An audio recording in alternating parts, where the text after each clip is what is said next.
大家好，咁我係今年 GCE 實習計劃嘅參與者陳婉晴啦。咁首先好多謝 GCE 咧收取我作為其中一個參與者去體驗呢個北京實習大約2個月嘅生活。咁首先我覺得呢個機會係好難得可貴，因為離開自己一個生活熟悉嘅環境2個月，然後去到一個全新嘅環境同埋地方，都係一個好有挑戰性嘅一樣嘢。咁我都好多謝自己當初有呢個勇氣去踏出自己舒適圈，去參與到一個自己完全唔熟悉嘅一個職場環境同埋生活習慣嘅一個地方去經歷體驗。咁而呢一次寶貴嘅經歷咧，亦都會對我喺內地實習或者日後嘅一啲 career path 嘅安排都有一個全新嘅認知同埋思考。咁首先去到北京實習2個月，我覺得冇我想象中咁難適應，因為多謝 GCE 本身喺參加呢個出發之前都有好多唔同嘅活動安排，咁俾我哋都有一個心理準備同埋一個初步嘅認識，去知道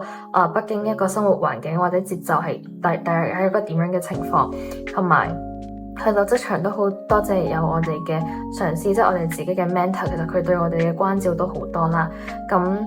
但係對我嚟講，我覺得比較最印象深刻嘅就係對於北京或者一個內地職場文化嚟講，有個全新嘅認識，因為佢同香港係完全唔一樣。即係例如佢嘅公司管理架構或者係一個老闆嘅一個個人特色風格，其實係點樣影響成個公司嘅運作風格或者一個模式嘅營運，都有一個好大嘅影響。咁呢啲係喺香港以前職場裏面我係未感受到，因為